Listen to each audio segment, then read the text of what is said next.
July August হত্যায় মানবতা বিরোধী অপরাধের মামলায় কার্যক্রম নিষিদ্ধ আওয়ামী লীগের সাধারণ সম্পাদক ওবায়দুল কাদের সহ ৭ আসামির বিরুদ্ধে অভিযোগ গঠন করেছে আন্তর্জাতিক অপরাধ ট্রাইব্যুনাল। বিচারপতি নজরুল ইসলাম চৌধুরীর নেতৃত্বাধীন ৩ সদস্যের ট্রাইব্যুনাল ২ আজ আদেশ দেন। সেই সঙ্গে রাষ্ট্রপক্ষের সূচনা বক্তব্য ও সাক্ষ্য গ্রহণের জন্য আগামী ১৭ ফেব্রুয়ারি দিন ধার্য করা হয়েছে। গত ১৮ জানুয়ারি শুনানি অভিযোগ গঠনের উপর শুনানি শেষ হয়।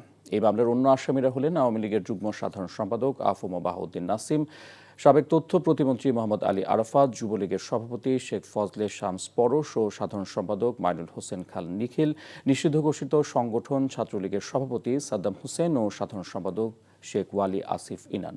গত ১৮ ডিসেম্বর ৩টি আনুষ্ঠানিক অভিযোগ আমলে নেন ট্রাইব্যুনাল। সেই সঙ্গে পলাতক থাকা ওবায়দুল কাদের সহ ৭ জনের বিরুদ্ধে গ্রেফতারি পরোয়ানা জারি করা হয়।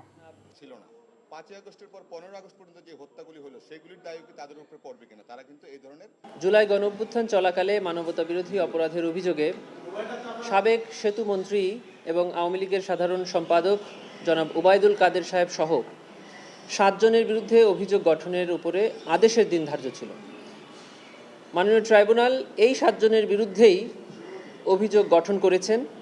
এই ৭ জনই পলাতক আছেন। তাদের বিরুদ্ধে আগামী ১৭ ফেব্রুয়ারি ২০২৬ তারিখে ওপেনিং স্টেটমেন্ট এবং প্রসিকিউশনের উইটনেসের দিন ধার্য করা হয়েছে।